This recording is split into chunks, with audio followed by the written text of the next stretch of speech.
چرا اسلام بمی معیار آمد یعنی که معیار دیگه داشت؟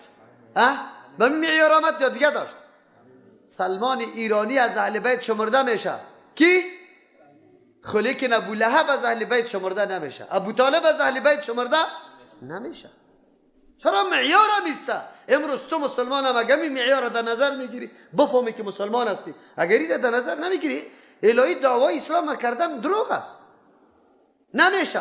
قرآن تایید میکنه و تو نعوذ بالله قطشان شریک میشی. یک موضوع، آمن الرسول بما انزل الیه، ایمان داره پیغمبر به آن چیزی که نازل کرده شده الیه به سوی پیغمبر، من ربی از جانب پروردگار.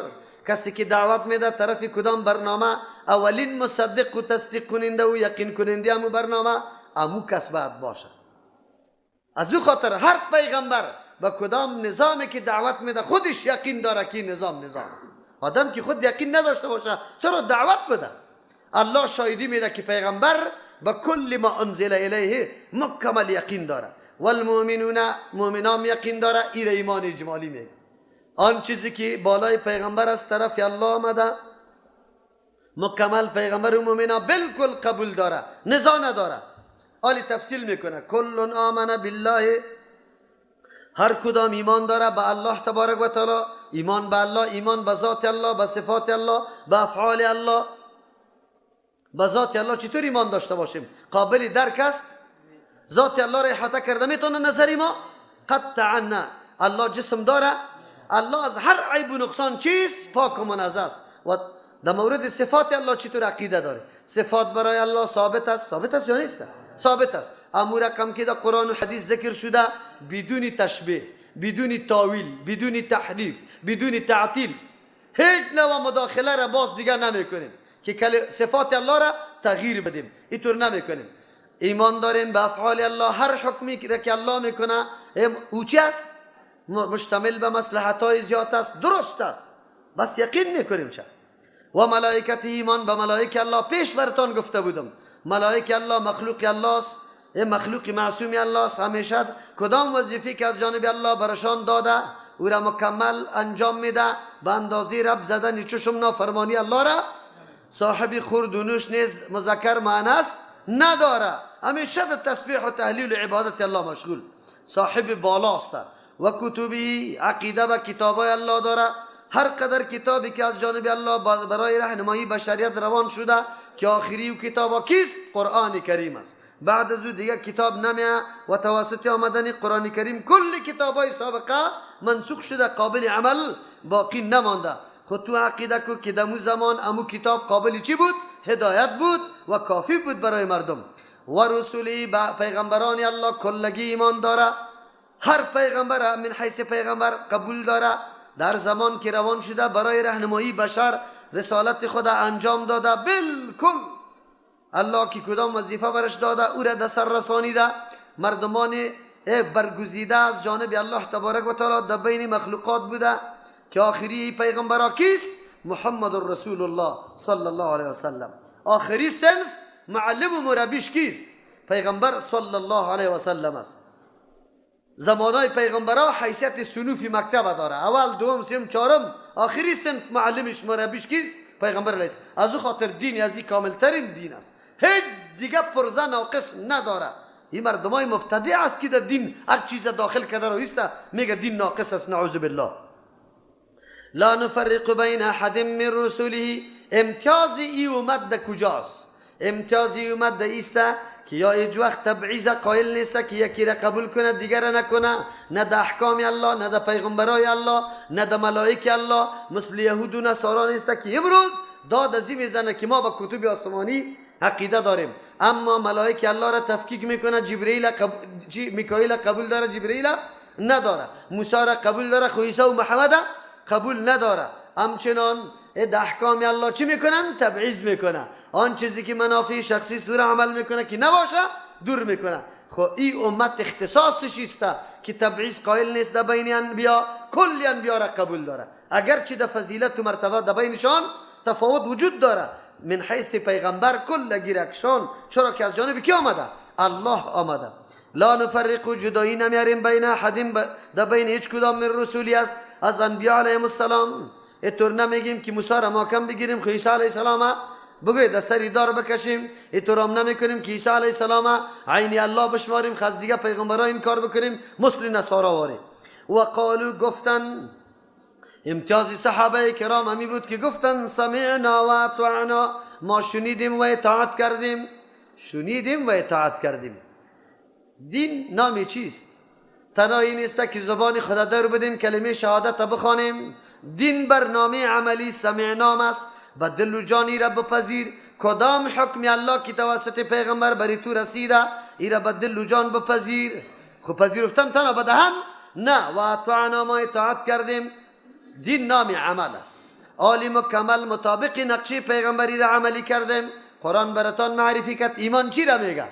او نه چند چیزا بر ما بیان کرد. ایمان به الله، بگوی به کتابای الله، به ملائکه الله، به رسول الله. خب ایمان به میعاد مبدا را بیان کرد، در بین متوسطات بیان شد.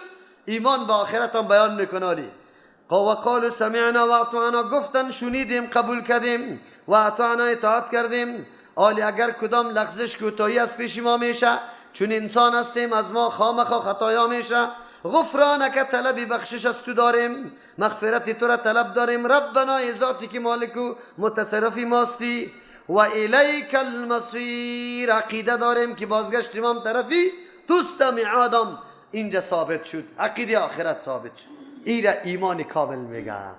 ایمان کامل اینمی را میگه که قرآن برای ما تشریح کرده و الله بیان کرد که پیغمبر و صحابه اینمی رقم ایمان داشتن. پیغمبر و صحابه به دل و جان به احکام الله خود تسلیم کرد او بالکل تطبیق کرد و اطاعنا شد. لیکن امرای انجام عمل، امرای ازی که برنامه عملی داشتن، باز هم حراس از کی داشتن؟ از الله. چرا؟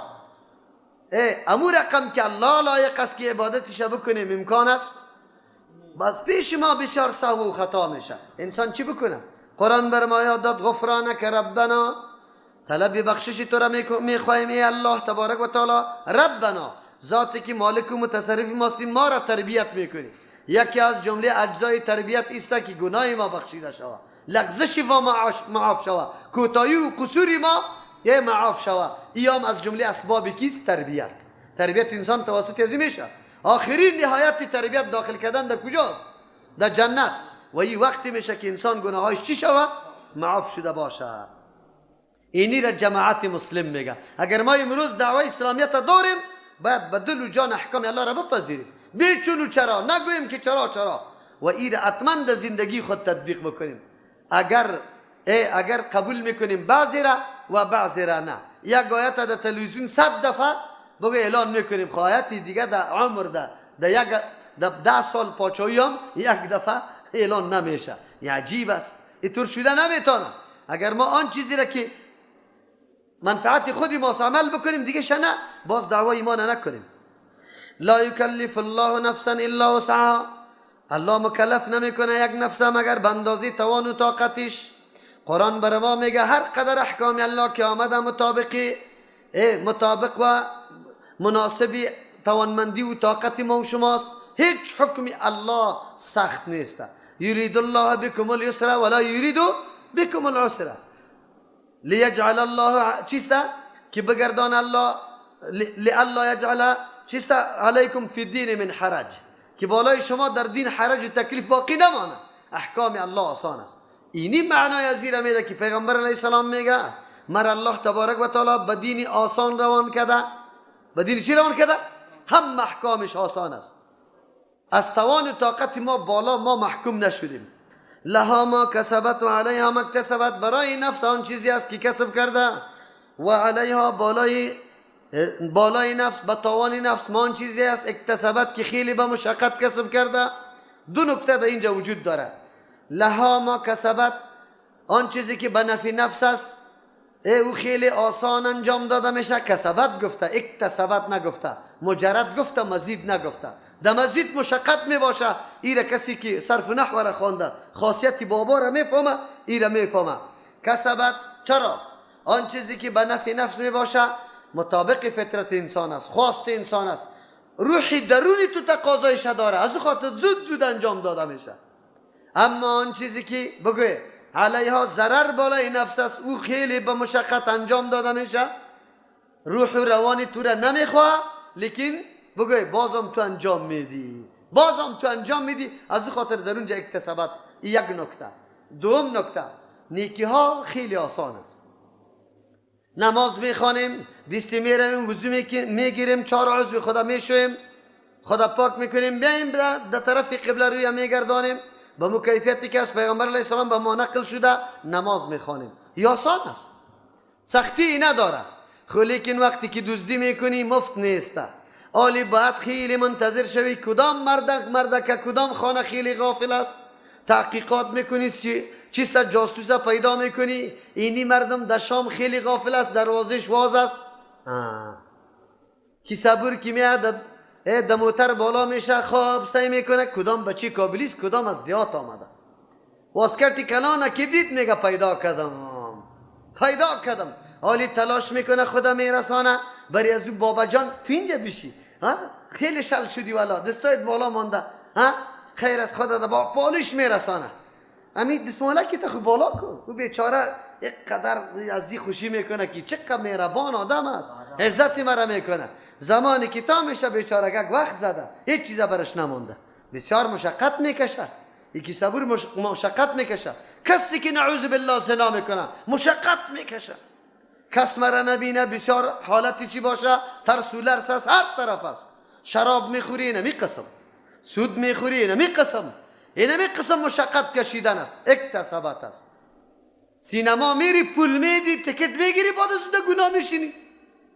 اما در مسجد آمد هیچ کس از پیشت پول تقاضا نکرد که بده.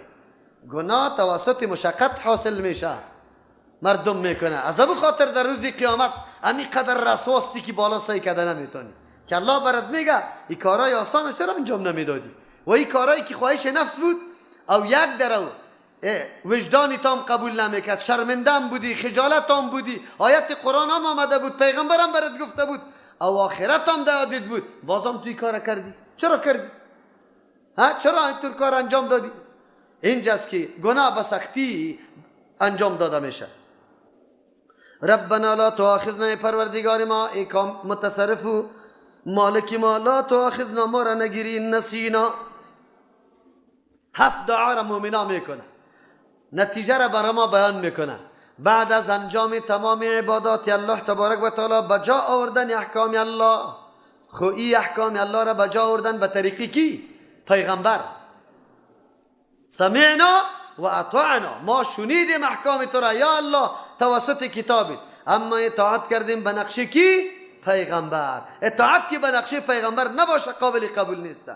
آخری مرحله است، تو همه گپار انجام دادی، بازی طور متکبر نشوی که من خب بالکل نجات یافته هستم. نه، تا آخری عبادات و انجام احکام دست دعا را به الله دراز کو. چه قسم دعا بکو، چقدر فال نیک است. رمضان هم است و اینجا طریق دعا را قرآن بر ما یاد میکنه. 7 مطالبه داره مومنا. اول مطالبه، ربنا پروردگار ای مالک و متصرف ما، بر ما درس میده که چی چیزا وسیله بگیریم. وسیله صفت الله را، امو چیزا وسیله بگیریم که کلی انبیاء علیهم السلام وسیله گرفته، اصحاب کف وسیله گرفته، صحابه وسیله گرفته، بزرگای دین وسیله گرفته، اولیاء وسیله گرفته. کدام وسیله بگیریم؟ بگوی چیزی قرآن معرفی میکنه، ربنا ربنا ربنا، ای پروردگاری ما، یا الله ما، یا الله ما. خدا نگوی. خدا از اسماء چی نیسته؟ حسنا نیسته. از او خاطر یا خدا نگوی، یا الله بگوی، یا ربنا بگوی. ربنا ربنا، ای مالک متصرف ما، ای ذاتی که ما را تربیت میکنی، در درجه کمال میرسانی، در مو هدفی که ما را پیدا کرده ای در اوجا میرسانی. ما دیگم نیاز داریم، بله اطاعت کردیم، احکام بجا کردیم، لیکن دیگم نیاز داریم. چی نیاز؟ لا تؤاخذنا، ما را نگیری، ان نسینا و اخطانا، اگر ما فراموش کردیم یا خطا کردیم. گناه قصیره خود تلاش داریم که انجام ندیم، خودداری میکنیم، اجتناب میکنیم به قدر طاقت، لیکن از پیش ما گاهی اوقات خطا میشه، فراموشی میشه. الله ده او ما را نگیری، ده او ما را نگیری، ده او خود نگیره. آدم فراموش کرده دیگه، تو خود اختیار نداری، ده فراموشی انجام دادی، ده خطام غیر اختیاری است. الله چرا بخشش کنه؟ هیچ گناه نیسته که بخشش کنه. جواب است همین فراموشی ما اسباب غفلتش از کیست؟ از خودی آدم. خطام اسبابش از طرف کیست؟ از خودی آدم. تو که خطا میکنی، اگر آب تنها در دهن پرتی مطابق گفته آخوندا نکنی که غرغرم فرض است. کی گفته غرغرم فرض است؟ یکی زنگ زده مرا بیخی دیوانه کرد که غسل چپا شوه، که در روز غسل کنه، که چطور کنه که غرغره میمانه. او برادر غرغره نیست، که غرغره میمانه. برادر غرغره نیست. کی گفته غرغره است؟ در غسل غرغره نیست، در وضو غرغره نیست. مزمزه گرداندن آب در دهن میگه. آب در دهن پرتو شور بده خلاص، اینی مزمزه است. در وضو در غسل اینمی شور دادن فرض است. رساندن آب در هر گوشه گوشش فرض نیست. اگر گوشت خورده یا چیزی که چیست چربیدار است، این در مابین دندانای درفته. در کدام حدیث پیغمبر گفته که دندانای تان خوب خلال کنی به خاطر که آب برسه؟ بله. ما را گفته مسواک بزنی به خاطر که اونجا مواد باقی نمیمونه، چرا که دهن باز گندبوی میده. نمیده. برای صفایی و نظافت برای ما گفته، ولی اینطور نگفته که آب نمیرسه گوشت فقط باقی میمانه، اینالی باز غسلت نمیشه. امروز همین ملاهای بدبختی که ملا و عالم نیست در جنازه در مردم تقریر کرده، کسی که دندان خدا پر کرده آب نمیرسه غسلش نمیشه. کسی که در حالت بیوضویی پر کرده ای بیوضو باقی مانده. و بدبخت لعنت الله سری تو نشود. توی فتوا از کجا میدی؟ تو در یک حدیث پیدا کو که آب رساندن در بیخی هر چی دندان، باز عضو انسان در پیش الله چقدر اهمیت و قیمت داره. او بدبخت یک دندان اگر کسی میده میکنه در مقابل دیت گرفته میشه. خبر داری نه چقدر دیت است؟ یک دندان انسان چقدر اهمیت داره. حالی به دندان پوش داده نشوه، به دندان پر نشوه، اینقدر عضو مهم انسان از بین بره از دست فتوای تو ملای ناملا. مردم چی شود؟ یک نفر برم زنگ زد، کدام ملا در سر جنازه تقریر کرده بود، امی گفت گفته بود که کل جنوب بسته. پس برم زنگ زد، گفت مولوی صاحب زود جواب برم بگو که قریب دلم است که دندان خدا بم بمانم که بپره دیگه. چرا؟ ما دندان خدا پر کردیم در حالت بیوزی. اینجا یک مولوی در سر قبر گفت که غسل نشده. ما گفتم بدبخت است، مولوی نیست، او چوپان است. چوپان مولوی کجاست؟ برای ما بکشه دلیل. باز او فتوا را غلط داده، حنفی نیست.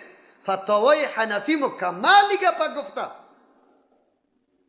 فتاوای حنفی میگه در کدام پایت که بطرقه در شقش چیره چربوره یا چیره پرتی بعد از غسل کده میری هیچ پروا نداره. چرا؟ آلی ظاهر بالاست، ظاهر پایین نیست. بعد از او امی فتوا میگه که اینمی رقم اگر دندان پر کدی همو پر شدگی ظاهر میشه، خیر و خلاص دیگه چیز نیست. ای اصلا حنفی ها نیست. ای بیچاره یقین بکن حنفی هم نیست. کتاب حنفی رو نمیفهمه. به مردم اینطور حالات در مردم پرتاخته. بیا درایم نه در غسل نه در وضو غرغره فرض نیست. خصوصا در رمضان کسی غرغره نکنه. تو غرغره میکنی خود آب تیر میشه، تا که تو پس خود اینطور میکنی نصفشو طرف میره. حالی اسباب خطا را تو برابر کردی. اینی را اسباب خطا میگه. نه، مزمزه فقط آب در دهن پرت و خیر و خلاص. از همون خاطر دندان پوش دادن، پر کردن کلش جایز است، درست است. ولو که در حالت جنابت پر کنی هم درست است. دیگه شخو چی میکنی؟ مردم در حرج انداخته در تکالیف. تو فرایض نماز غسل و وضو را ببین چی فرایض است. الله رحم بکنه. اینجا چی میگیم؟ لا تؤاخذنا، ما را نگیری، مؤاخذه نکنی ای الله. این نسینا، اگر ما فراموش کردیم اسباب فراموشی را خودی ما برابر کرده باشیم. اگر ما فراموش کردیم، چه رقم فراموش کردیم؟ قرار موبایلم دارم، خب زنگم داره، لیکن خب میفهمم حالی دمی دیگر است. دمی دیگر است، نماز دیگر حالی وقتش داخل میشه، ولا خو سرم آمده، قرار خواب میکنم. موبایل قطعه روشن نمیکنی که یک ساعت بعد دیگر بیدار شو. قرار خو رفتی این نازانی شما که آزان داد یک دفعه بیدار شدی. حالی تو نسیان کردی نه، فراموش کردی نماز. یکی خدا مصروف کرده ای در دکان، ایره سودا بدی، اوره سودا بدی، ایره سودا بدی، اوره سودا بدی. دم اول خوب در دلی بود که نمازم نمانه. ایره سودا بدی، ایره سودا. یک وقت وی 4 بجه است. الله خودی، من خود پیشینه نخواندم. فراموش کردی پیشینه. اسباب فراموشی را خودت مهیا کردی. از او خاطر این قابلی چی است؟ بگه بخشش است، طلب بخشش است. ربنا لا تؤاخذنا، پروردگار ما را نگیری این نسینا اگر فراموش کردیم و اخطانا اگر ما خطا شدیم. در بین نسیان و خطا فرق است. نسیان و نموره میگه هیچ دیاد نیست روزه را، اینو بیرون رفتی یک گلاس آب خوردی پس وی بر روزه بودم، هیچ روزت بجای است، هیچ پروا نداره. خطا و نموره میگه که اون آب در دهن پرتاختی چی؟ یک دفعه غرغره، دو دفعه، سیوم دفعه درد که از پیش چی شد تیر شد. باز میگه مولوی صاحب این طور کردم قضا است یا نیست؟ چرا قضا نیست؟ تو خودت گرفتی با عمل خود کار کردی. ربنا ولا تحمل علينا، دیگه دعا، ای پروردگار ولا تحمل علينا، بار نکو بالای ما، اسران ایطور یک بار گرنگیره کما حملته و مثل که ورداشته ای علی الذین، بالای کسانی که من قبلنا پیش از ما بود. ما را بار نکنی طور باری که پیش مردم بار کرده بودی، یعنی سر ما طور احکامی را مقرر نسازی که او ما را مانع از فعالیت بسازه. اصل بند کردن میگه، یا اینطور چیز قطعی تو باشه که مانع دست و پایت بسته واری شوه، کار کردن نمیتونی، فعالیت نمیتونی. اینجا الله تبارک و از الله تبارک و تعالی طلبی طور احکامی هست که ما از عهدش برآمده نتانیم. امتهای سابقه بنابر گناهایی که داشتن بعضی امور سرشان حرام شده بود. نجاست از آب بدون قطع کردن چی؟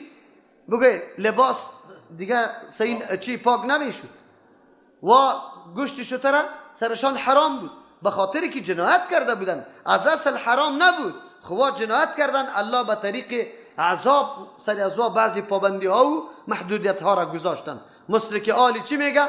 بگه تعذیرات اقتصادی را که وضع میکنه مملکت ها چی میگه؟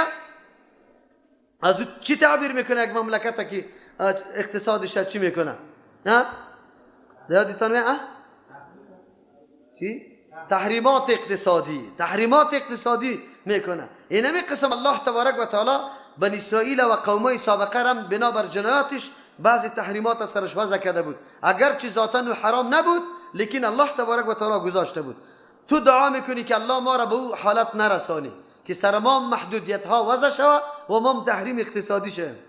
ربنا ولا تحملنا ما لا طاقت لنا به، ای پروردگار ولا تحملنا، سر ما بار نکنی ما آن چیزی را لا طاقت لنا به که نیست توانمندی برای ما به ادا کردن او چیز. اینجا معلوم میشه که تحمل یعنی ما را مکلف به انجامی طور امر بسازی که به بسیار مشقت ادا میشه، او طور کار سر ما نشوه که ما باز ادا نتانیم، از عهدش برآمدن نتانیم، که یک کاری که خیلی زیاد به سختی انجام داده میشه. مثل یک ریش سفیدی که حالی روزه را میگیره به بسیار چی که حتی حالت ذوب سرش میاد، اینی را تحمل میگه. تحمل برداشتی طور یک کاری که سری تو مشقت و گرنگی را بیاره. از همون خاطر است که در اسلام به شیخ فانی جایز است که روزه را چی کنه؟ بخوره. چرا؟ به مشقت انجام دادن میتونه، خب خیلی تکلیف میشه، بیخی در حالت ذوب میرسه، الله برش اجازه کرده. واعفو عنا آلی. خب ربنا لا تؤاخذنا یک دعا بود، ربنا ولا تحمل علينا دو دعا، ربنا ولا تحملنا سه دعا، چهارم واعفو عنا، عفو از ما، عفو در گذر میگه. اگر از ما خطا شد الله تو تیر شو از پیشیش، عفو بکن. واغفر لنا، بپوشان گناه ما را، وارحمنا، رحم بکو یا الله، گناه ما را الله محو بکو، بیخی از عمل نامه ما دور بکو. بعد از او پنهان کشه در ملا، باز او را شکارا نکنی که سببی رسوایی ما شود. وارحمنا، سر ما رحم بکو که حتی آثاری و گناه قطعا باقی نماند. ما توبه کردیم و گناه از پیش ما رفته، آثارش در وجود ما در دنیا هم باقی نمانه، در آخرت هم آثارش باقی نمانه. سه دعای شد، سه امو. شش انت مولانا، تو مولای ماستی، تو باداری ماستی، تو متصرفی ماستی. فانصرنا، ما را نصرت بده علی القوم الکافرین، بالای قومی که کافر است. هفت دعا طلب کرده شد. اول در مورد خودی انسان بود، اول خود پاک شوی. از او خاطر اول خود سوال کردی که الله بر ما تو احکامی را روان بکو که مانع فعالیت ما نشوه، اینطور نشوه که ما او را انجام داده نتانیم یا با مشقت انجام میدیم، اینطور کار بر ما نباشه. بعد از او محو گناهت طلب کردی، بعد از او مغفرت طلب کردی که سری گناهت قطعا پرده انداخته شوه، در میدان رسوایی آشکارام نشه. بعد از او گفتی که رحمت شامل حال ما بگردان که اگر چی ما چیزی نداشته باشیم خب مستحق جنت شویم. خب چیزی دیگری که ما آرزو داریم نصرت بالای کیست؟ قوم کفار است. چرا؟ مؤمن که در دنیا زندگی میکنه راحت وقتی برش حاصل میشه که قوم کافر مغلوب باشه. اگر قوم کافر غالب باشه مؤمن زندگی با عزت نداره. مثل امروز واره در هر جای مسلمان چیست؟ ذلیل، زیر اسارت کیست؟ یک قدرت خارجی است. از همون خاطر کل اختیارات پیش از واست، نقشه روا تغییر میده، تصمیم وا میگیره، همه گپا در پیش از واسته. این دعای مؤمن است. ما گاهی دعا کردیم سیکو مهمترین دعایی بود اصلاح نفس و بعد از او گفت که غلبه بالای کفار باشه. ما برای خود زیاد دعا میکنیم که الله مرا و نمره کامیاب کن، الله برای ما خب یک زنی صالح و نیک نصیب بکن، دیگهش میگه شوهری نیک برام نصیب بکن، دیگهش میگه الله مرا دکتری ورزیده بساز، دیگهش میگه یک چوکی خیلی بزرگ برام نصیب بکن. خب این نمیگیم که الله ما را سری کافر چی بکن؟ غلبه نصیب. سری کافر که غلبه نصیب کرد باز هر چیز برات مهیا میشه، باز هر چیز مهیاست. که اگر سری کافر غلبه نداشتی باز هیچ چیز برات مهیا نیست. آمین گفتی یا نگفتی؟ فانصرنا علی القوم الکافرین، ما را نصرت بدی بالای قوم کافر. این سوره بقره بود ختم شد با اینمی که آخری انجام یک بنده مطیع فرمانبردار که ایمان صحیح داره آخری حالتش است دعا و عاجزی و تضرع برای کی؟ الله تبارک و تعالی. و پیش که گناه های خدا یقینا امروز در این روزا یقینا مواقع است که به الله خود عاجزی کنیم، گناه های خدا پیش کنیم و بگوییم که الله ما خطا کردیم، انسان هستیم، نواقص خیلی زیاد داریم. خو یقین داریم که بخشنده گناه کیست؟ توستی. و این ساعتا و شبا و روزا و ساعتای چی است؟ اجابت دعا که الله قبول میکنه. دیگه از این خاطر بهترین موسم توبه برای ما و شماست که ما از گناه های سابق خود توبه بکنیم، آینده عزم راسخ داشته باشیم که پابند احکام الله تبارک و تعالی باشیم.